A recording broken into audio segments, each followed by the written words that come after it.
So this is sadly our last week, and this is our last lesson for this week. So if you guys can go ahead and get your books, The Confidence Code for Girls, and open them up to page 191. Okay, I want you guys to go to page 191, and it is chapter 8. I don't know if you guys remember in the last video, I had told you guys to, if you wanted to get a head start, to read Imani's story. If you did not read it, I want you to go ahead and pause this video, go ahead and take a look over the story, read her story, and then we can go ahead and get started. Going on to chapter 8, kicking the perfectionism habit. So when we hear the word perfectionism, what do we think about? Perfect, right? Being perfect, something that's perfect, perfect in general.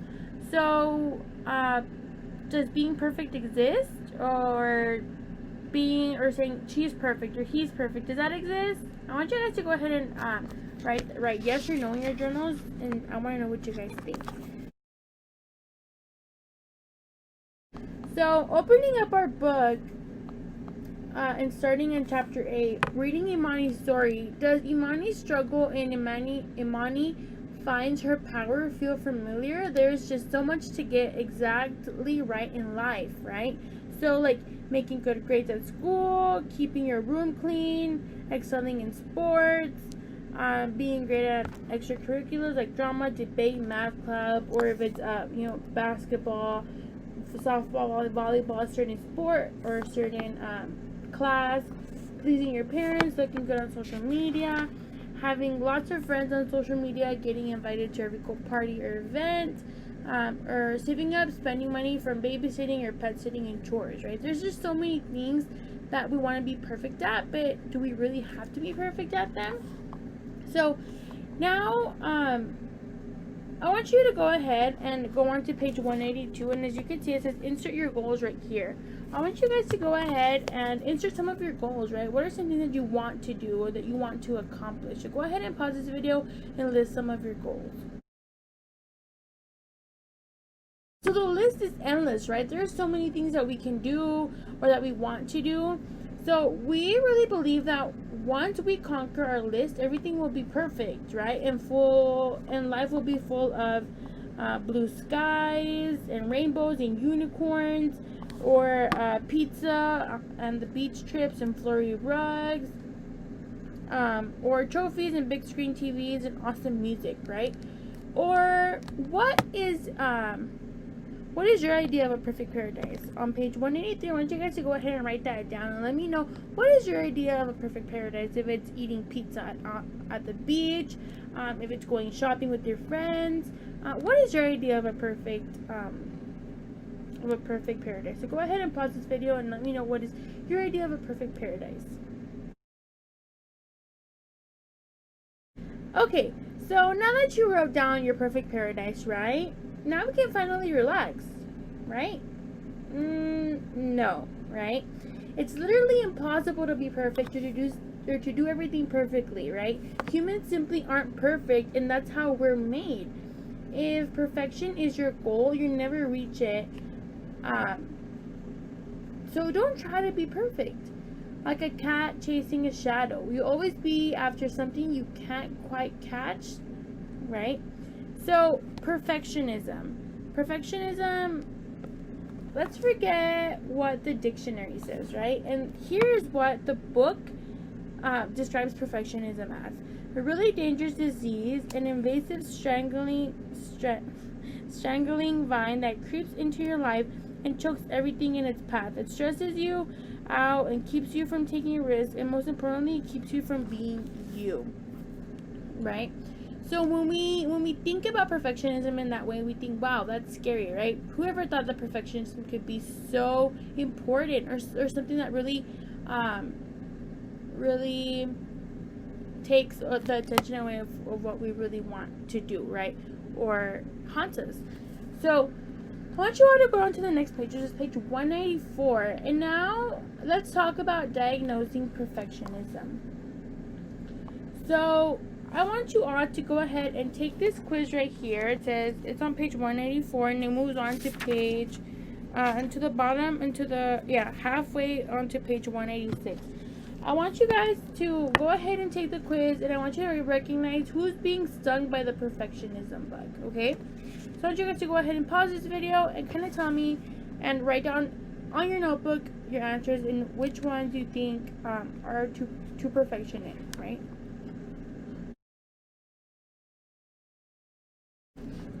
If you picked, now we're going to break down the answers. If you picked A, B, and D, then you nailed it, right? These are all the different phases of perfectionism. In A, not being able to celebrate accomplishments is a classic perfectionism, right?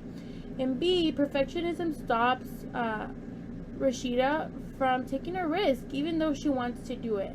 And in D, Mara shows us another aspect of perfectionism behavior by procrastination. Mara undermines herself by waiting for the perfect time, which never comes. And in C, however, Andrea shows flexibility. She starts out with a perfectionist, rigid goal, but she's able to dial in back to something more reasonable. So now that we went through those answers and we broke them down, let's move on to the other quiz on page 197.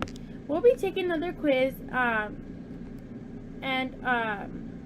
yeah, so are you addicted to the quest for perfection? Jot down a yes or no for each scenario below, and we'll be looking at it together at the end. So this is on page 197, and it moves on to page 198. Read each scenario and write down a yes or no to see if you are a perfectionist.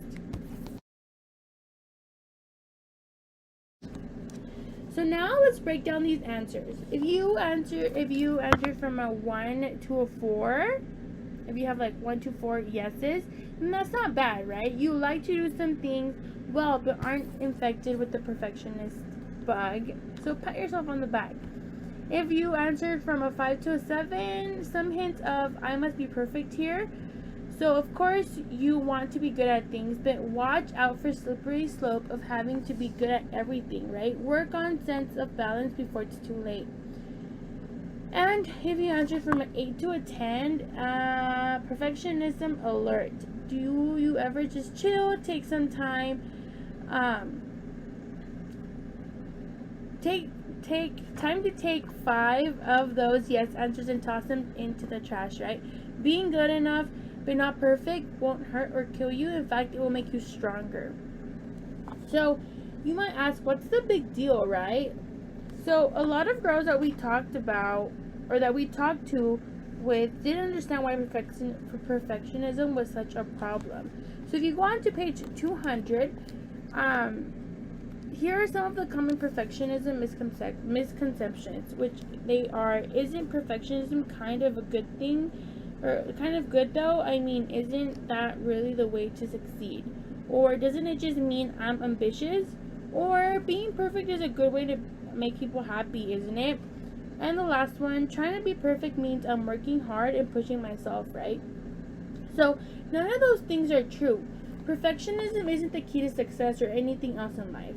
Perfectionism is basically all of those faulty thinking patterns that we talked about before, rolled into one giant burrito or thought ideas, right? So think about it. It's literally an impossible standard. Trying to be perfect is exhausting and no fun, and if you're working for the wrong reasons. So people pleasing another dangerous disease. And most importantly, if you are a perfectionist and you can't build up your confidence. When your goal is to do everything perfectly, you really don't want to fail, because the idea of failure freaks you out, right? So if you aren't willing to fail, as we've already learned, you won't want to take risks or action. And if you won't be building up your confidence. Looking at part 1 of the Imani finds her power. Trying to be the best is overwhelming Imani, literally shutting her down. Perfection, literally shutting her down. So perfectionism cures on page 202. Before we get to these, ask yourself these questions. Who am I doing this for, or why am I doing this? Some of us might fall into the trap of wanting to please or trying to make everyone happy but ourselves. If you find yourself thinking excessively about what others want or constantly telling yourself you should do these things, that's a warning bell. Think about your goals and make sure that they come from inside and not elsewhere. Make sure that you are doing things because you want to do them and not because you feel like you have to do them, right? To be perfect.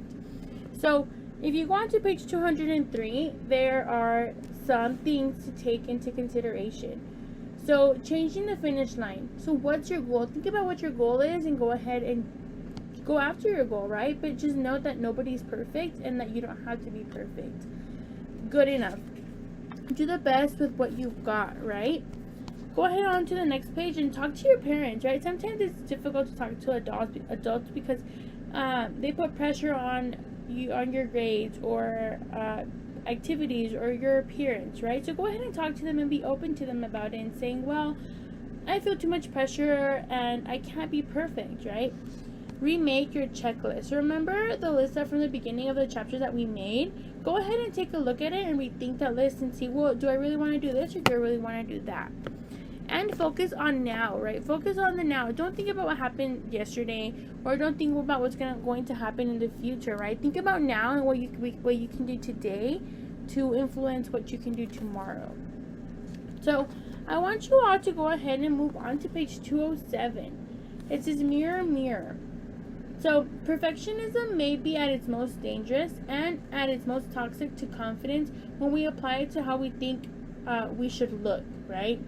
If you worry about your appearance and feel like you're failing, there's a good reason. Everywhere you look, everywhere you see, there's gorgeous people with perfect bodies, perfect hair, perfect teeth, and perfect clothes. Looking great and can seem like one more thing to add to your list. It can feel almost impossible to fight the pressure. But there are certain things that we have to take into consideration that can help us out, right? So if we look at weapon 1, know that you are not alone. Moving on to weapon 2, take a good look, right? It's time to be a culture critic once again. Media and our culture are the reason so many girls and women worry about how they look, which is true, right? Now we will be moving on to the next page, which is weapon 3. Treat yourself the way that you treat others. So if you treat others awesome, but you treat yourself not as well, why? Right? You should treat yourself better than what you treat other people. And weapon 4, don't just be, do, right? Obsessing about what you look like or paying too much attention to your appearance is static, not active, and it's a waste of time. Plain and simple. Think about it for a minute. It doesn't add up to the world or your accomplishments or challenges. It stops you from jumping into stuff that you want to do, and it takes your attention away from everything that's going on in your life. So, I hope that you guys learned a little bit more. If you guys want to move on to chapter 9 and 10, I think there's more. Yeah, chapter 9 and 10, which are the last chapters of this book. You guys are more than welcome to do so. If you guys, again, have any questions about confidence, being perfect, which there's no such thing as a perfect person, please let me know. I really enjoyed teaching you guys about this confidence code book for girls. It's a really good book, and I know we didn't get to cover all the chapters in this book, but if you want to go ahead and read through those chapters and have any questions on other chapters, go ahead and let me know. Thank you guys so much for watching, and we'll see you guys